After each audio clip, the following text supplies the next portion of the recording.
మధిరలో deputy CM Bhatti Vikramarka మాట్లాడుతున్నారు. Live ద్వారా చూద్దాం.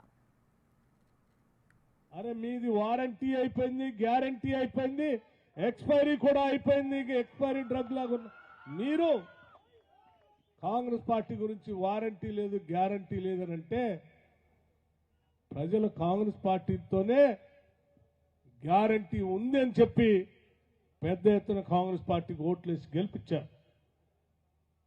మీ అందరికీ శాసనసభ సమావేశాల సందర్భంగా స్పష్టంగా రాష్ట్ర పరిస్థితిని ప్రజలందరికీ తెలియజెప్పాలనేటువంటి ఆలోచనతోనే వాస్తవాలన్నీ మీ ముందు పెట్టాం.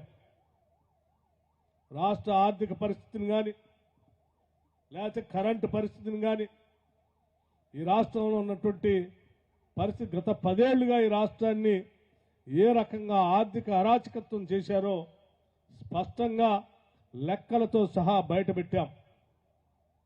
బయటపెట్టినటువంటి లెక్కల్ని చూసి తట్టుకోలేక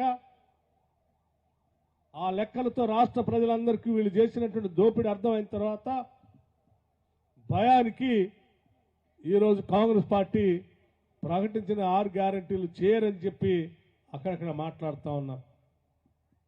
మేము ప్రకటించింది 6 గ్యారెంటీలు మీకోసం కాదు, లేకపోతే మీ మెప్పు కోసం కాదు. మేము ప్రకటించిన 6 గ్యారెంటీలు ఈ రాష్ట్ర ప్రజలకి రాష్ట్ర సంపద చెందాలనేటువంటి ఆలోచనతో మేము ప్రకటించాం. ప్రజల కోసం, మీకోసం కాదు.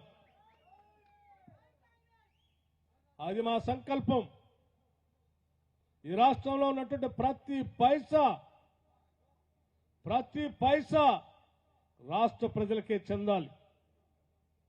ఈ రాష్ట్రంలో ఉన్నటువంటి ప్రతి వనరు రాష్ట్ర ప్రజలకే చెందాలి.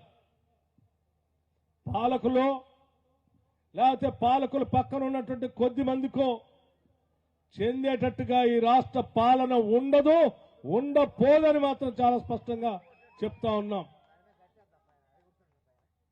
అంతేకాదు ఈ రాష్ట్రంలో ఉన్నటువంటి ప్రతి వ్యవస్థ, అది చీఫ్ సెక్రటరీ దగ్గర నుంచి మొదలు పెడితే గ్రామీణ ప్రాంతంలో ఉన్నటువంటి చిట్ట చివరి ఉద్యోగి వరకు, రెవెన్యూ వ్యవస్థ కానీ, పోలీసు వ్యవస్థ కానీ, మండల వ్యవస్థ కానీ, ఆరోగ్య వ్యవస్థ కానీ, ఏ వ్యవస్థ తీసుకున్నా ప్రతి వ్యవస్థ నా కోసమే పెట్టారని చెప్పి ప్రతి పౌరుడు కూడా భావించేటట్టుగా వ్యవస్థలన్నింటినీ కూడా జవాబుదారితనంగా ప్రజలకు అందించేటట్టుగా చేస్తాం. వ్యవస్థలన్నీ ప్రజల కోసమే కానీ ప్రజల వ్యవస్థల కోసం కాదు. మనం పెట్టిన ప్రతి వ్యవస్థ ప్రజలకి అవసరాలు తీర్చడం కోసమే పెట్టాం. ఆ అవసరాలు తీర్చే క్రమంలో బాధ్యతాయుతంగా పనిచేసేటువంటి ఉద్యోగ వ్యవస్థను ప్రోత్సహించడానికి కావలసిన అన్ని రకాలుగా ప్రోత్సాహాలు అందిస్తాం.